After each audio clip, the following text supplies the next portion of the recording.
السلام علیکم اسٹوڈینٹس. میں امید کرتی ہوں کہ آپ کو پچھلا لیکچر بھی انڈرسٹینڈ کیا ہوگا آپ نے. ہمارا دستوری اور سیاسی ارتقاء کا چیپٹر ہم نے شروع کیا ہوا ہے جو ہمارا سیکنڈ چیپٹر ہے. اور جو میڈم لیلا کی کلاس کی بچیاں تھیں وہ بھی اب کیونکہ میڈم لیلا جا چکی ہیں اور ابھی ہم نے ہی ان کو آگے کنٹینیو کرنا ہے تو میں ہی ان کو آگے کلاس میں لوں گی تو ان کے لیے ایک ریویژن بھی ہو جائے گا اور وہ بہتر اس کو انڈرسٹینڈ کر لیں گے کیونکہ انہوں نے پہلے بھی پڑھا ہوا ہے. تو ابھی اگر دوبارہ میں ان کو سمجھا رہی ہوں تو اس چیز ان کو انڈرسٹینڈ کریں گی.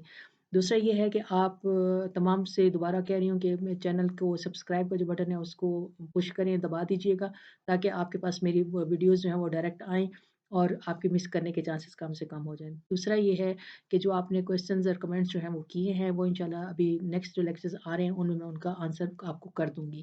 اور آپ نے شروع سے لے کر آخر تک جو ہے وہ اس لیکچر کو سننا ہے, اپنی کتاب کو سامنے رکھنا ہے کیونکہ جو چیزیں میں بات کر رہی ہوں وہ اسی کتاب سے بات کر رہی ہوں, یہیں سے لے کے کر رہی ہوں تاکہ آپ جب آپ میرے لیکچر سنیں تو ساتھ کتاب بھی رکھیں کہ میں جو پوائنٹ دے رہی ہوں وہ اسی میں سے ہی ڈسکس کر کے کر رہی ہوں.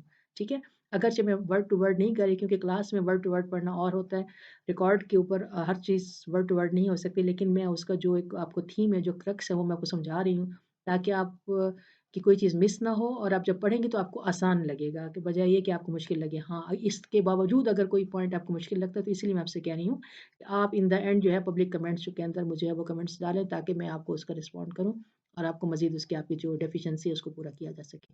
ٹھیک ہے, so we both should be successful in this process.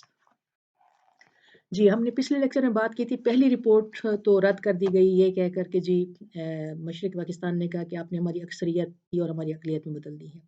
پھر وہ دوسرا جو خواجہ ناظم الدین نے رپورٹ پیش کی تو اس کے اوپر بھی انہوں نے جو ہے رد عمل دوسری رپورٹ جو آئی تھی اس میں دوبارہ دوسری رپورٹ پڑھ دیتی ہوں کہ خواجہ ناظم الدین نے 22 دسمبر 1952 کو مجلس کی طرف سے مجلس کون سی بنیادی اصولوں کی کمیٹی جو تھی, بنیادی اصولوں کی جو مجلس تھی اس کی طرف سے اسمبلی میں دوسری رپورٹ پیش کی جس کے چند اہم سفارشات حسب ذیل تھے. کیا تھا؟ نمبر 1, وفاقی پارلیمنٹ 2 ایوانوں پر مشتمل ہوگی.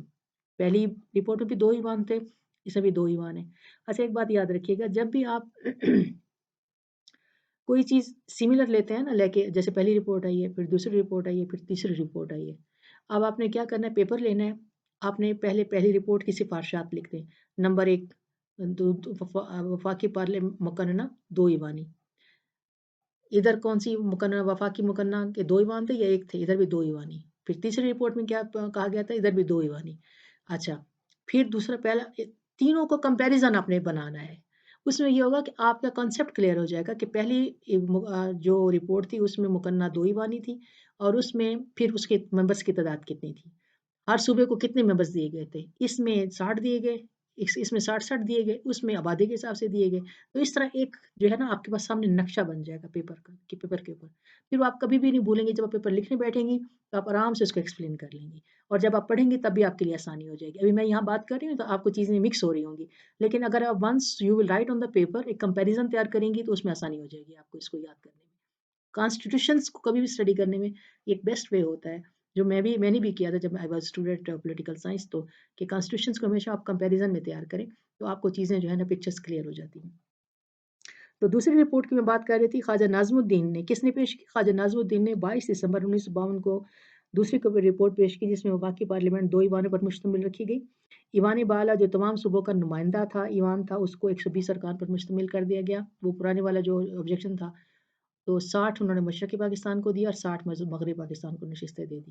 اچھا, ایوان زیری جو تھا اس کی 400 سیٹیں رکھی گئیں, 200 مشرقی پاکستان کو دے دی گئیں, 200 مغربی پاکستان کو دے دی گئیں. اب یہاں پہ پہلے مشرقی پاکستان بولا تھا کہ ہماری اقلیت کر دی, اب یہاں مغربی پاکستان بولے گا کیونکہ ظاہر ہے 4 یونٹ کو آپ 200 سیٹیں دے رہے ہیں اور پورے 1 یونٹ کو آپ 200 سیٹیں دے رہے ہیں, تو بات وہاں بھی سمجھ نہیں آ رہی نا. اس کا رد عمل کیا ہوا کہ اس رپورٹ پر پنجاب میں, دیکھیں نا, اس رپورٹ پر پنجاب میں مغربی پاکستان کا جو پنجاب تھا اس میں ناپسندیدگی کا اظہار کیا گیا کیونکہ مجوزہ ایوان بالا, مجوزہ کا مطلب ہوتا ہے جو تجویز میں آ رہا ہے, جو اس کی تجویز دی جا رہی ہے. مجوزہ ایوان بالا کی تشکیل میں نمائندگی کا اصول پنجاب کے لیے قابل قبول نہیں تھا. مشرقی پاکستان کو مغربی پاکستان کے تمام صوبوں پر بالادستی حاصل ہو گئی. ظاہر ہے مغربی پاکستان کے 4 صوبے تھے, اب 4 صوبے ایک طرف, ایک صوبہ ایک طرف ہو گئے, یعنی ایک صوبے کو 200 سیٹیں مل گئی اور 4 صوبے آپس میں 200 بانٹے. ایوان میں مشرقی پاکستان اور مغربی پاکستان کی نمائندگی کے سلسلے میں مساوات کا اصول مسلمہ وفاقی اصول کے مطابق نہ تھا۔ مشرقی پاکستان ایک وحدت تھا جبکہ مغربی پاکستان مختلف صوبوں میں بٹا ہوا تھا۔ اس طرح ایوان بالا میں ایک صوبہ یعنی مشرقی پاکستان کو دیگر تمام صوبوں کی مساوی نمائندگی دے دی گئی۔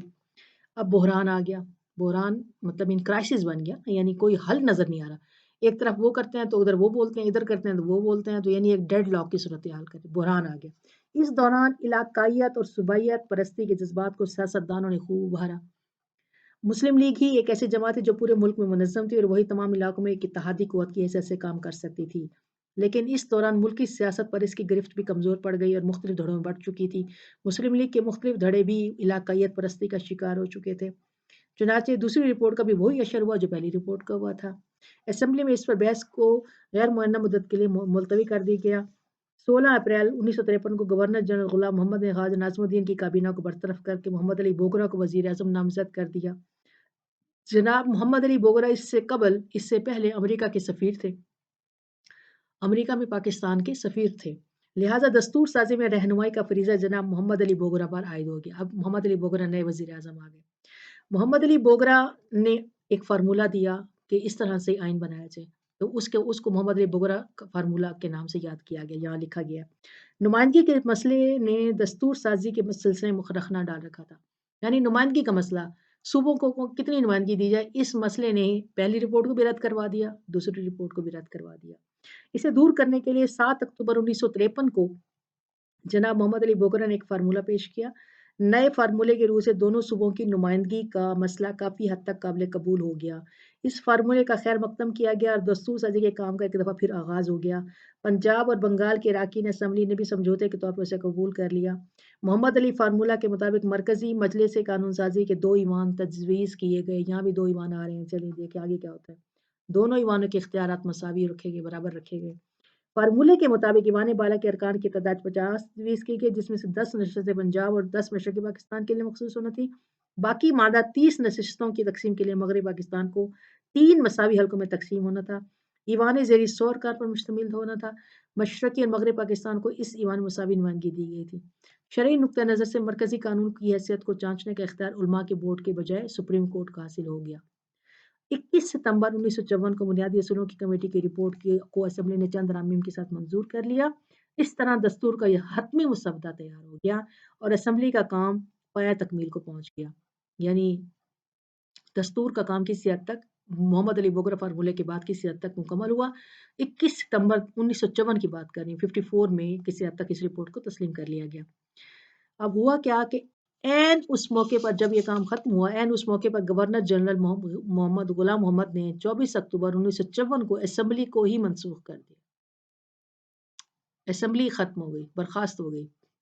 گورنر جنرل کا اقدام، اب اس اقدام کو ذرا سا دیکھ لیتے ہیں کہ کیا تھا۔ پہلی دستور ساز اسمبلی میں دستور سازی کے دوران مسلم لیگ میں زبردست خلفشار پیدا ہو چکا تھا۔ خلفشار کا مطلب ہے اختلافات ہو چکے تھے۔ پنجابی اور بنگالی ارکان اسمبلی کے مابین مخاصمت دشمنی کی فضا پیدا ہو چکی تھی۔ ان حالات نے معاملات کو پیچیدہ کر رکھا تھا، چنانچہ ایسی صورتحال سے فائدہ اٹھا کر غلام محمد گورنر جنرل نے دستور ساز اسمبلی کو برخاست کر دیا۔ اپنے اس اقدام کے حق میں گورنر جنرل نے یہ موقف اختیار کیا کہ دستور ساز اسمبلی طویل عرصہ گزر جانے کے باوجود دستور نہیں بنا سکی، حالانکہ یہ اس کا بنیادی فریضہ تھا۔ یہ پہلا وہ اس کا جسٹیفیکیشن دے رہے ہیں کہ وہ انہوں نے برخاست کیوں کی، کہ جی 1947 میں یہ بنی ہے اسمبلی، 54 ٹائم ہو گیا ہے، 54 کا ایئر آ گیا ہے، تو اس نے ابھی تک آئین نہیں بنایا، تو یہ بہت لمبا عرصہ لے گیا آئین بنانے میں، اپنا فریضہ ادا نہیں کیا، پہلی بات تو یہ۔ دوسرے وہ حالات بدل چکے ہیں جن کے تحت ان کا انتخاب عمل میں آیا تھا، یعنی وہ اپنی نمائندہ حیثیت کھو چکے، یعنی یہ نمائندے جو ہیں 1947 میں بنے جو ابھی تک وہی بیٹھے ہوئے ہیں، لہٰذا نمائندہ حیثیت بھی ان کی ختم ہو چکی ہے، یہ اسمبلی اب اس کا کوئی جواز نہیں ہے کہ مزید اس کو رکھا جائے۔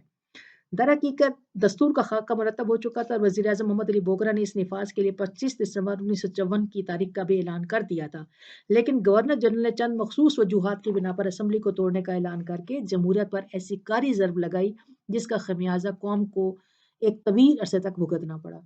1954 کے صوبائی انتخابات میں مسلم لیگ کو مشرقی پاکستان میں متحدہ محاذ کے ہاتھوں زبردست شکست کا سامنا کرنا پڑا۔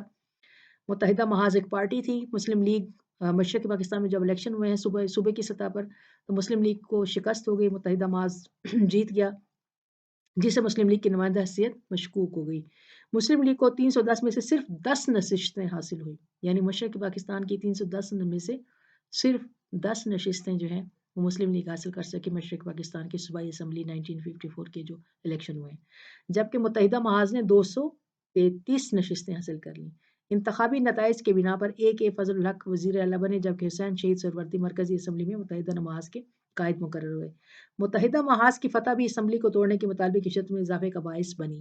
مشرقی پاکستان کی نئی منتخب شدہ اسمبلی نے یہ مطالبہ کیا کہ دستور ساز اسمبلی میں مشرقی پاکستان کے مسلم لیگی ارکان کو مستعفی ہو جانا چاہیے۔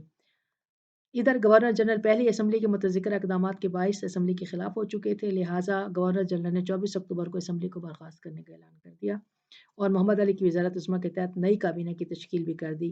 واضح ہو کہ محمد علی بوگرا نے دوسری دفعہ وزارت کی تشکیل کی۔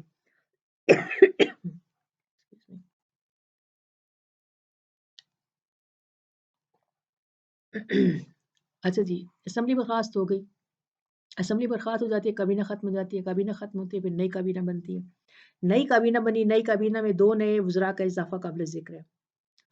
نئی کابینہ بنی، اس میں 2 نئے وزیر سامنے آئے، پہلے باقی ساری وہی کابینہ تھی جو وزیر بنے جو، لیکن 2 نئے وزیر، ایک اسکندر مرزا اور ایک جنرل ایوب۔ اسکندر مرزا جو مشرقی پاکستان کے گورنر رہ چکے تھے، اور دوسرا اضافہ ایوب خان کا تھا، جنہیں بطور وزیر دفاع مقرر کیا گیا۔ حکومت میں دونوں جرنیلوں کی شمولیت کے باعث آئندہ کے لیے پاکستان کی سیاست میں فوج کا عمل دخل بڑھتا چلا گیا۔ یہ دونوں ملٹری پرسنز تھے، سکندر مرزا اور جنرل ایوب۔ دونوں جرنیلز کا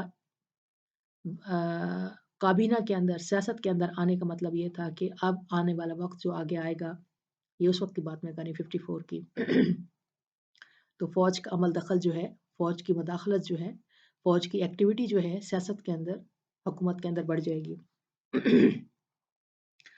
اس کابینہ میں کانگریس کے ایک پرانے رکن ڈاکٹر خان صاحب کو بھی شامل کیا گیا۔ نئی کابینہ گورنر جنرل کو ہی جواب دیتی۔ سکندر مرزا نے جو اس کابینہ کا بااثر رکن تھا، 3 اکتوبر کو ایک پریس کانفرنس میں یہ اعلان کیا کہ عوام چونکہ جمہوریت کی تربیت سے بہرہ ور نہیں، اس لیے ان میں جمہوری اداروں کو چلانے کی صلاحیت مفقود ہے۔ مفقود کا مطلب ہے ختم ہے، نہیں ہے۔ پاکستان میں آئندہ کچھ عرصے کے لیے پابند جمہوریت، کنٹرولڈ ڈیموکریسی رائج کی جائے گی۔ یعنی سکندر مرزا کا یہ خیال تھا کہ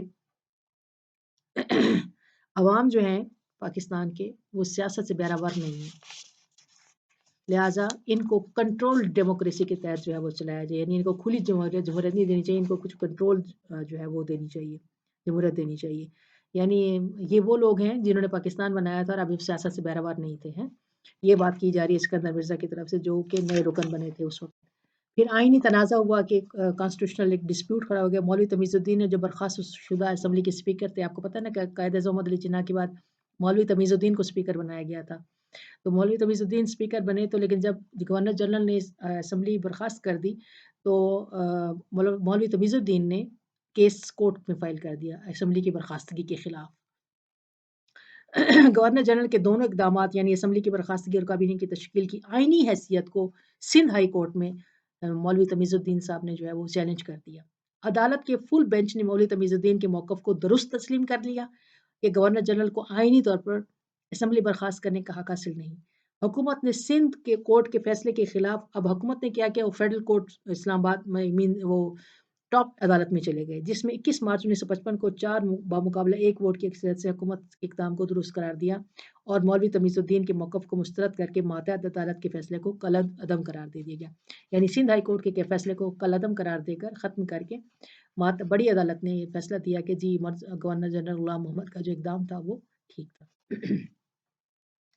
اب جب یہ فیصلہ آ گیا سپریم کورٹ کے متذکرہ فیصلے کے باعث دستور اسمبلی کے بنائے ہوئے ایسے تمام قوانین غیر قانونی قرار پا گئے جو 1948 سے نافذ چلے آ رہے تھے، کیونکہ وہ گورنر جنرل کی منظوری کے بغیر ہی نافذ تھے۔ اگرچہ کسی بھی گورنر جنرل نے اس بات کی نشاندہی نہ کی تھی، سپریم کورٹ کے اس فیصلے کی روح سے قوانین کی کتاب اسٹیچو بک پر تقریباً 46 قوانین غیر دستوری ہو گئے اور ملک میں زبردست آئینی بحران کا خطرہ پیدا ہو گیا۔ گورنر جنرل نے عدالت عالیہ کے متذکرہ فیصلے کے 6 دن کے بعد ہنگامی اختیارات کا استعمال کرتے ہوئے آرڈیننس نمبر 9 جاری کیا، جس کے روح سے عدالت کے فیصلے کی ذات میں آ کر مسترد ہونے والے دیگر تمام قوانین کو تحفظ دے دیا گیا۔ یعنی اس نے تمام قوانین جو اسمبلی کے ٹوٹنے کے بعد غیر آئینی ہو گئے تھے، ان کو اس نے آرڈیننس کے تحت پاس کر دیا۔ اب یہ تو پہلی دستور ساز اسمبلی جو ہے وہ بنی، اور اس پہلی دستور ساز اسمبلی نے 1947 میں بنی، اور یہ 54 میں اس کا اینڈ ہو گیا، ختم ہو گیا۔ لیکن پھر اس کے بعد دوسری دستور ساز اسمبلی ترتیب دی گئی۔ وفاقی عدالت نے متذکرہ دستوری تنازع کے دوران اس بات کا واضح طور پر اعلان کر دیا تھا کہ دستور سازی کا کام کسی انتظامی فرمان کے ذریعے نہیں ہو سکتا۔ انتظامی فرمان کہتے ہیں کہ صدر یا گورنر جنرل جو ہے وہ کوئی آرڈیننس پاس کرتے ہیں، اسے انتظامی فرمان کہتے ہیں، بلکہ اس کی مجاز صرف دستور ساز اسمبلی ہی ہے کہ آئین بنانے کا کام جو ہے وہ کسی آرڈر کے ساتھ آرڈیننس کے تحت نہیں ہوگا، بلکہ اسمبلی بنائے گی اس کو۔ چنانچہ گورنر جنرل غلام محمد نے 60 افراد پر مشتمل ایک دستوری کنونشن کا اجلاس 10 مئی 1955 کو طلب کیا۔ بعد میں ایک ترمیمی حکم نامے کے ذریعے اراکین کی کل تعداد 80 تک کر دی گئی۔ اسمبلی کے تمام اراکین کا انتخاب صوبائی اسمبلی نے کرنا تھا۔ نئی کنونشن کو ایک طرف تو دستور سازی کا کام مکمل کرنا تھا، دوسری طرف اسے وفاقی مقننہ کی حیثیت سے وہی بات جو پہلی اسمبلی کی تھی کہ اس کنونشن نے نہ صرف دستور بنانا تھا بلکہ اس نے ملک کے قوانین بھی پاس کرنے تھے، بنانے تھے۔ دستوری کنونشن میں مشرقی اور مغربی پاکستان کو مساوی نمائندگی دے دی گئی۔ فیڈرل کورٹ نے بھی 10 مئی کو نئی اسمبلی طلب کرنے کے سلسلے میں گورنر جنرل کے اقدام کو آئینی قرار دے دیا، لیکن ساتھ ہی کنونشن کا نام دستور ساز اسمبلی تجویز کر دیا گیا، یعنی اس کو بھی آپ دستور ساز اسمبلی کہیں، کنونشن نہ کہیں۔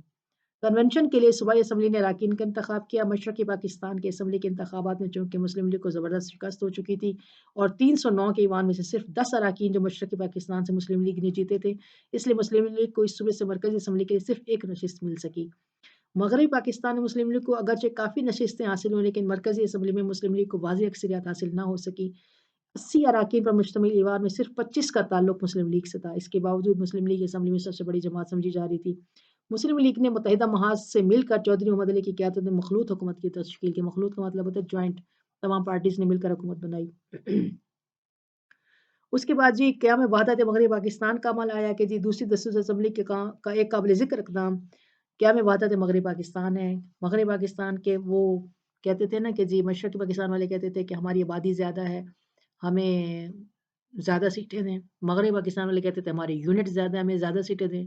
تو انہوں نے کیا کیا، یہ قیام وحدت مغربی پاکستان کا مطلب ہوتا ہے، اس میں انگریزی میں کہتے ہیں one unit system, one unit کر دیا۔ مغربی پاکستان جس طرح مشرقی پاکستان ایک ہی تھا نا صوبہ، اس طرح انہوں نے مغربی پاکستان کو ایک صوبہ بنا دیا۔ چھوٹے صوبے سارے ضم ہو گئے، یعنی بلوچستان، سرحد، سندھ جو ہے، پنجاب، چاروں ان کی کوئی وجود نہیں ہے۔ ایک طرف مشرقی پاکستان ہے، دوسرے کا صوبے کا نام انہوں نے مغربی پاکستان رکھ دیا۔ اللہ اللہ خیر سلام، لڑائی ختم۔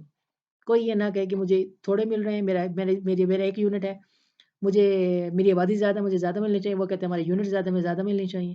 لہٰذا اس کام کو اس جو جھگڑا تھا اس کو ختم کرنے کے لیے گورنمنٹ نے جو ہے ون یونٹ سسٹم جو ہے وہ ون یونٹ کر دیا پورے مغربی پاکستان کو۔ 30 ستمبر 1955 کو وفاقی اسمبلی نے ایک قانون پاس کیا جس کی روح سے پورا مغربی پاکستان ایک صوبہ قرار پایا۔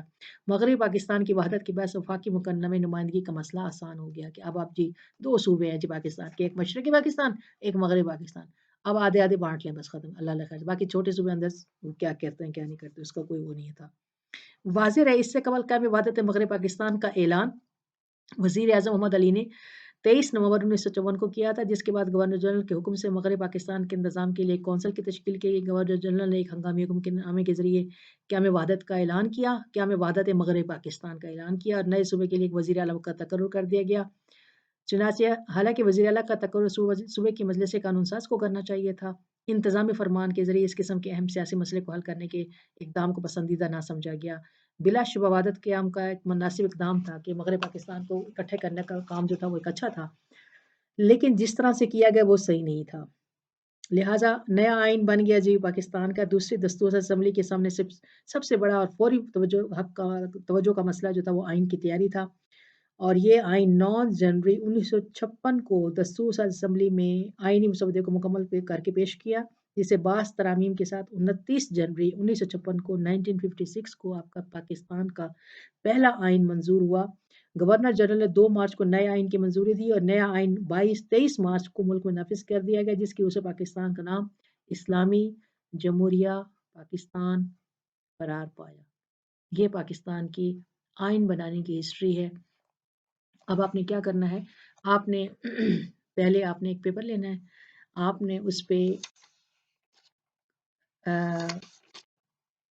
کہاں سے شروع کرنا ہے؟ پہلے چیپٹر سے آپ نے شروع کرنا ہے کہ جی پاکستان بن گیا 1947 قانون آزادی ہند کے تحت، ٹھیک ہے، اور پہلا آئین آپ نے کون سا لکھا؟ 1935 کا ایکٹ، پہلی لائن یہ آ گئی۔